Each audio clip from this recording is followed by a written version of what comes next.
स्तोत्रम् श्रीगणेशाय नमः। मंगलो भूमिपुत्रस्य ऋणहर्ता धनप्रदाः स्थिरासनो महाकायः सर्वकर्मविरोधकः लोहितो लोहिताक्षस्य सामगानां कृपाकरः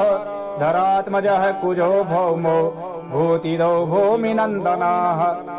अंगारको यमस्यैव सर्वरोगोपहारकः वृष्टिः कर्तापहर्ता च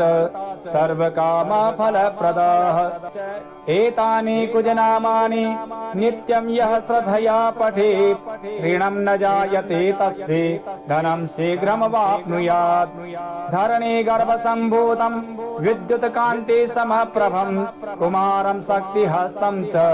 मङ्गलं प्रणमाम्यहम् स्तोत्रमङ्गारकस्येतत् पठनीयं सदा नृभिः न तेषां भौमजा पीडा स्वल्पापि भवति क्वचित् अंगारक महाभाग भगवन् भक्तवत्सल त्वां नमामि ममाशीष मृणमासु विनाशय ऋणरोगादिदारिद्र्यं ये चान्येयपमृत्यवः भयक्लेशमनस्ताप नश्यन्तु मम सर्वदा अतिवक्र दुराराध्य भोगमुक्तजितात्मनः तुष्टो ददासि साम्राज्यं रुष्टो हरसि तत्क्षणात् विरञ्चि शक्र विष्णूनां मनुष्याणां तु का कथा तेन त्वं सर्वसत्त्वेन गृहराजो महाबलः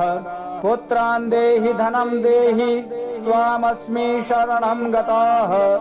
ऋणदारिद्र्यदुःखेन शत्रूणां च भयात् ततः एभिर्द्वादशभिः श्लोकैर्यस्तोति च धरासुतं महतीं श्रियमाप्नोति यः परो धनदो युवा श्रीस्कन्दपुराणे श्रीभार्गव प्रोक्तं ऋणमोचकमङ्गलस्तोत्रं सम्पूर्ण।